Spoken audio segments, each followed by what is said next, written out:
40,000निबो बांसिन बहर लानानै देरहागोन कक्लाबारि उफ्रा बिसायख'थिनि बिजाथि मन्थु बर' 22 नं कक्लाबारि बियाबनि सिङाव थानाय जलागाव VCDC आव UPPL दोलोनि बिजाथि मन्थु बर'आ दोलोनि मावथिफोरखौ लानानै बिसायख'थिनि थाखाय सांग्रांथि मेल खुंदों। बे हाबाफारियाव बाहागो लाफैदों BTCनि हाग्रा बिफाननि मावफुं सोद्रोमा रन्जित बसुमतारी बिथाङा 22 नं कक्लाबारि बियाबनि सिङाव थानाय जलागाव VCDC आव UPPL दोलोआ दोलोनि मावथिफोरखौ लानानै सावरायदों।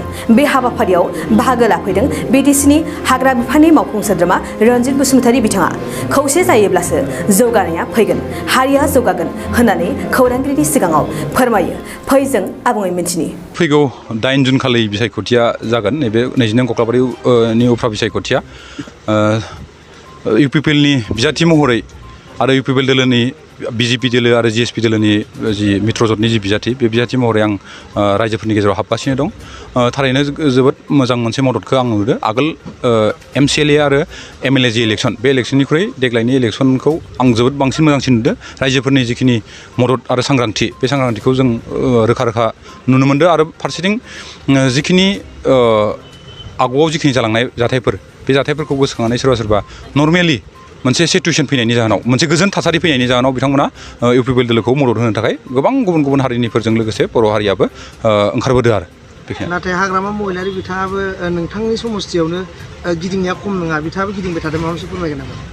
गिदिंनायावथ' जा बुंनो लागा बाथ्रा गैया बयबो गिदिंखादो जाय गिदिंलायनो हायो बिनि सायावसो सोनारगोन आरो जिहेथु जोंखौ सम बिजानो थिनदो फोसावदिंनो थाखाय बा फोसावदिंनो राहा हिसाबै बेयाव जायबो फैनानै गिदिंफैनो हायो आरो बेयाव बुंनो लागा बाथ्रा थायो आरो जोंनि बे जलागावआव जोबोद मोजां थासारियाव दं।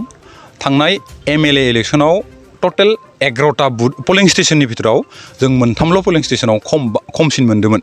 दा दिनै मोनथामबो पलिं स्टेशनखौ बे खम मोननाय मोनथाम पलिं स्टेशनखौ जों मोजाङै खालामनो थाखाय जों सावरायदो आरो जों फैबाय थानाय जि इलेक्सन बे इलेक्सनाव गासै मोन 11 पलिं स्टेशनाव जों बयनिख्रुइबो मोजां फिथाइखौ जों मोननो हागोन। देरहाखांनायनि उनाव सेन्ट्रेल UPPL नि हेफाजाबजों जाय समाव मेनिफेस्ट' दिहुनदोंमोन बे मेनिफेस्ट'खौ सोनारनानैनो आरो नैबे 22 नं कक्लाबारि समस्थिनि जि थासारिफोर बे थासारिफोरखौ सोनारनानैनो आं गासैबो खामानिखौ मावलांगोन।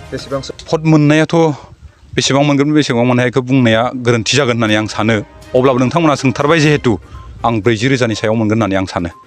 नोंथाङा सरकारि साख्रि नागिरदोंना? नोंथांनि थाखाय मोनसे गोजोनथाव खौरां। नोंथांनि थाखाय दं एडुकेट पइन्ट जेराव नोंथाङा सोलोंथाइ लानायनि गेजेरजों सरकारि साख्रिनि गुबुन गुबुन रोखोमनि गोब्राब आनजादफोरखौ उथ्रिसारनो हागोन आरो गावनि आथिङाव गसंथानो हागोन। बे एडुकेट पइन्टआव नोंथांमोना SCC, bank PO, bank clerk, bank SO, UPC, FSC, defence, railway, state insurance, AAO, ADO, एसिस्टेन्टजों लोगोसे स्टेट लेभेल जब आरो माखासे सरकारि साख्रिनि आनजादाव गोनांथि जानाय आयदाफोराव सोलोंथाइ लानो हागोन। मख'नो गोनांदि बे सोलोंसालियाव साख्रिनिल' नङा बेयाव MBA आरो सैनिक स्कुल बायदियाव एडमिशननि थाखाय एन्ट्रेन्स होनो थाखायबो सोलोंथाइ लानो हागोन। बे सोलोंसालियाव गाहाम थाखो खथानि सुबिदा दं आरो सम मथे नोंथांनि सोलोंथाइखौ बे सोलोंसालियाव होनाय जागोन। बेखौबो मिथिनांगोन दि बे एडुकेट पइन्टआव सोलोंथाइ लानानै बावैसो 2021-22 इं मायथाइनि SSC GD नि आनजादाव गासै 11 सा सोलोंसाफोरा उथ्रिसारनो हादों। बारा नङा गासै 15,000 रांजोंनो नोंथाङा बे सोलोंसालियाव 6 दानसिम सोलोंथाइखौ लानो हागोन। बे सोलोंसालिया क'क्राझार, बरपेटा र'ड, गवालपारा आरो बङाइगावआवबो दं।